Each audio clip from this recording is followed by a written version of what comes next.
Salam. Coronavirus atau yang lebih dikenal dengan COVID-19 adalah virus yang muncul di tahun 2019, lalu menyebar dengan cepat ke seluruh dunia dan menjadi pandemi. Perlu diupayakan langkah sistematis dan tepat untuk menahan laju penyebarannya agar tidak semakin meluas. Salah satunya dengan menerapkan protokol kesehatan secara disiplin oleh semua pihak. So pasti kita semua ingin pandemi ini segera usai kan? Lalu, apakah gerakan 5M itu? 5M adalah gerakan pencegahan COVID-19 yang dicetuskan pada tahun 2020.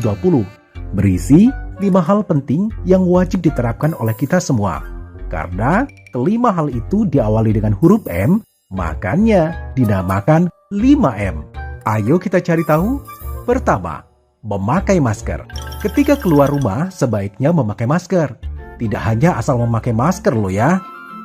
Oh, no, tidak. Bukan seperti itu cara memakainya. Pasang masker dengan benar. Eits, nggak gitu juga ya.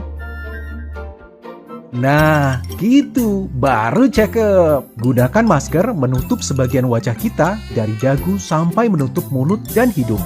Serta pastikan tidak ada sela antara wajah dan masker. Kedua, mencuci tangan.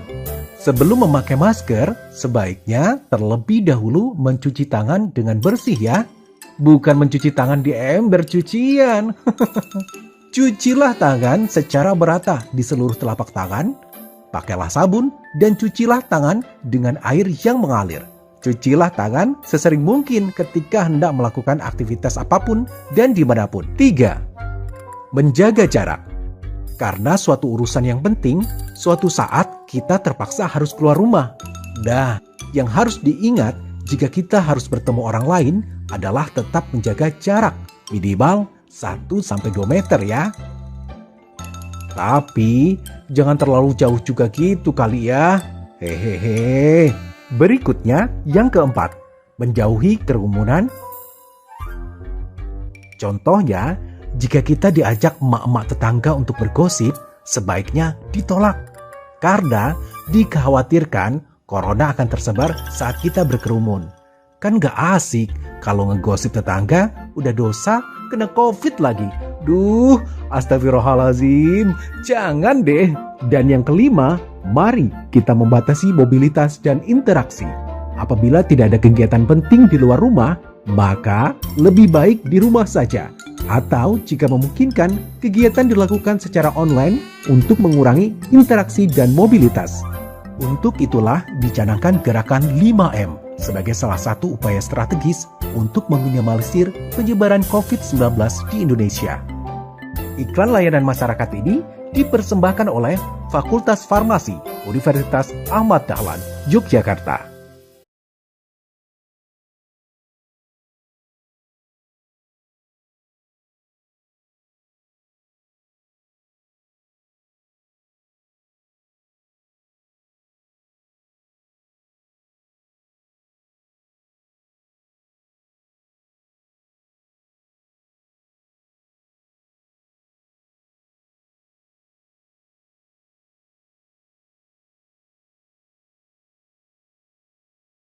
Ya, tentunya saya berharap nanti seluruh masyarakat, seluruh rakyat bersedia divaksin karena ini adalah upaya kita untuk bebas dari pandemi.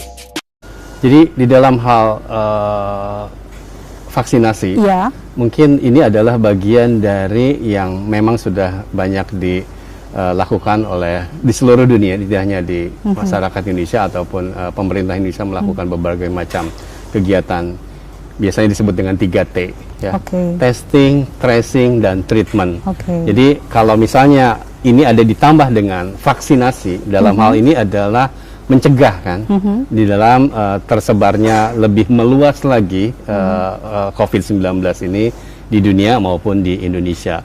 Oleh karena itu, vaksinasi ini merupakan bagian yang sangat penting, tidak hanya 3T tadi, bagaimana kita membuat suatu masyarakat itu tercegah atau terproteksi dari adanya penyakit COVID-19 ini.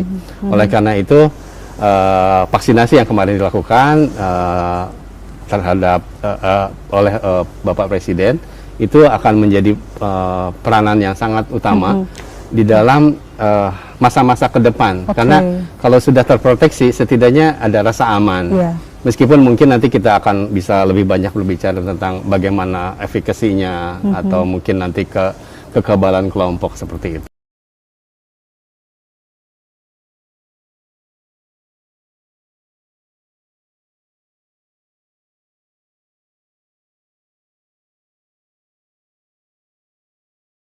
Jelaskan dulu apa itu nilai efikasi. Ya. Jadi nilai efikasi adalah tolak ukur atau parameter yang bisa memberikan kekebalan atau imunitas. Berapa persen? Misalnya begini, saya akan mengambil data dari yang uji kliniknya Sinovac di Bandung. Ya. Ini kenapa saya menyebut Sinovac karena memang ini yang dilakukan di Indonesia, yang sudah ada di Indonesia. Jadi efikasi itu bisa dihitung di dalam di dalam suatu formula. Ya, formula itu misalnya begini, relawan yang sakit, artinya yang diberi disuntik tapi yang tanpa vaksin, kita sebut dengan placebo. Ya. Nah, jumlah relawan yang sakit yang placebo dikurangi relawan yang sakit yang diberikan vaksin. Kan tadi saya bilang yang diberikan vaksin juga bisa aja kan kena lagi kan, terinfeksi. Kemudian dibagi relawan yang sakit yang diberikan yang placebo tadi dikali 100%. Nah, itu rumus dari efikasi. Nah, berarti contoh, kalau dengan statement 65% tadi gimana Pak pandangannya? Contoh langsung saja ke yang Sinovac Bandung ya. Yang itu kalau tidak salah 1.600-an yang relawan relawan. Jadi 800 yang menerima vaksin, subjek yang menerima vaksin, 800 yang placebo. Jadi 50%, 50%. Nah, yang placebo itu artinya tidak ada vaksinnya ya, vaksin kosong. Jadi dari perhitungan yang 65, berapa sih? 3 ya? 65,3 itu kita bisa melihat bahwa jika dari kelompok yang divaksin ada 26 orang yang terinfeksi, artinya 3,25%. Sedangkan yang kelompok yang placebo ada 75 orang dari yang kena, artinya 9,4%, maka efikasinya adalah tadi 9,4 dikurangi 3,25% dibagi 9,4% itu akan sama dengan 65,3% itunya efikasinya. Artinya kalau kita lihat 100 orang nih yang diuji tadi, artinya kalau 65% adalah 35-nya tidak memberikan imunitas bagi dirinya sendiri. Tapi 65%-nya tadi sebenarnya sudah cukup baik untuk memproteksi ya Pak ya? Berdasarkan standar WHO untuk nilai efikasi yang bisa diberikan, artinya boleh menyebabkan bahwa dia ada imunitas itu 50%. Ya, mungkin 65% itu sudah melebihi dari apa yang sudah ditetapkan distandarkan oleh WHO. Baik. Nah, sebenarnya ada beberapa hal yang perlu kita ketahui ya, Teknofriend, bahwa ternyata vaksin tersebut penting.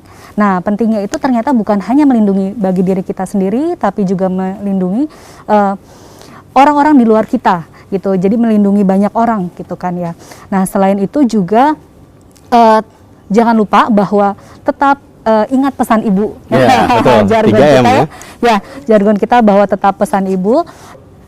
Baik, terima kasih Pak Irfan atas waktunya. Semoga perbincangan kita pada hari ini memberikan banyak informasi dan juga bisa mencerahkan teman-teman Teknofriend kita. Nah, Teknofriend, tidak terasa bahwa kita sudah berada pada segmen terakhir dari acara kita hari ini.